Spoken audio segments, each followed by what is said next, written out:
Hello and welcome to Valentech channel. Today I am going to show how I came up and made my own wristwatch mainspring winder.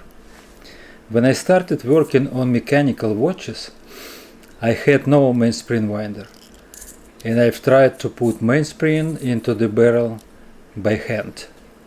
After a few installations, I realized that this approach is not good, because both the barrel and the mainspring could be easily damaged by this hands-on operation.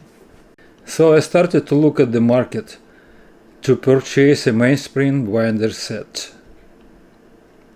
The one of the best quality made by Bergeon, but it was too high in price, and each set had only one directional winding option, left or right, so the final spending could be 2 times higher. Then I bought a nice vintage K&D wristwatch mainspring winder set, and I thought to adapt it for using with Seiko mainsprings. The problem was that these tools were designed for all types springs, and they have bigger space to accommodate wider springs than those of Seiko. So I added some washer to reduce the space, and it actually helped, and I was able to use the tool for the purpose, but only a few times. Because there was yet another issue. The internal surface where the bridle of the spring should rest at the end of the winding has a few openings, and this prevented bridle to stay there. It also allowed the bridle to escape, which ruined all the work. The nice thing in this set was that it could be used for bidirectional winding, and I made a notice of that. Finally, I purchased a well-known set made in China. It was new, and it was looked very nice, and it was supposed to be up to the task. Also, it had both left and right hand winding options, but I used it 0 times, despite I've tried a lot.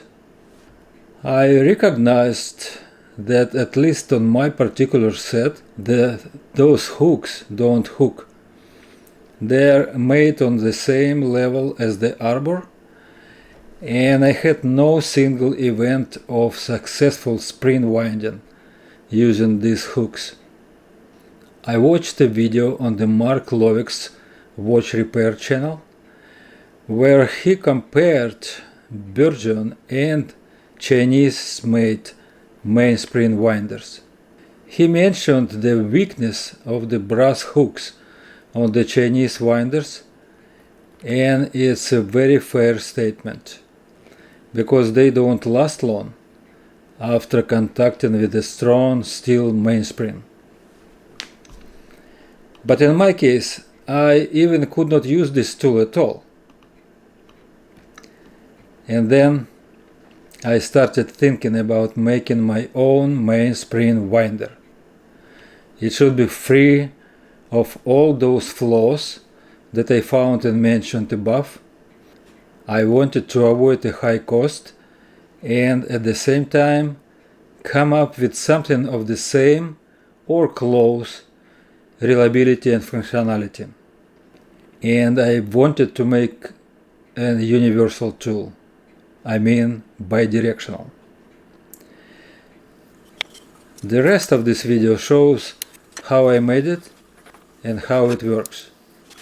First, I needed to make some jig to be able to hold the winder still and perpendicular to the drill.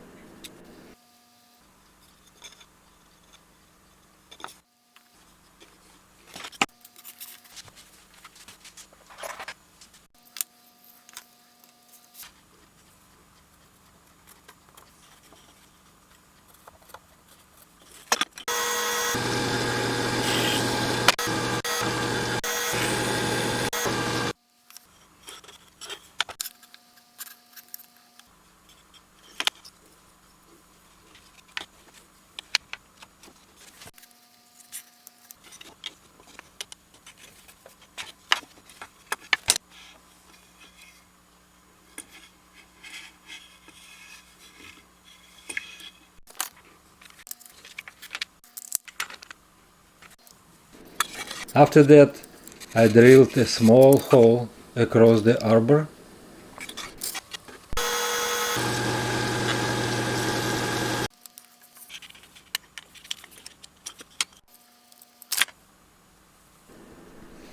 Then I cut a short piece of the 0.7 millimeters drill bit to make a steel hook. I filed it to make its end narrow so it could enter a hole in the mainspring. And because the end of this hook is symmetrical, it doesn't matter in which direction the mainspring should be wound. Here is how it looks all together. I choose the winder that has an arbor and the external diameter to satisfy dimensions of the Seiko mainspring and the barrel. Now I'm going to demonstrate how this modified winder works on the Seiko 7000 series mainspring. The Seiko 6000 series use the same spring, but it should be wound in opposite direction.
So finally I've got not only a tool with a steel hook as in the Bergeon sets, but I also made it available for bidirectional mainspring winding as in K&D winders. It's all based on the existing Chinese tool, which I already invested in. It has arbors made from brass, but it is not a problem, as long as the hook is made from the steel. Thank you for watching. If you like this video, please give it a like and also subscribe to my channel. And I'll see you next time. Bye bye for now.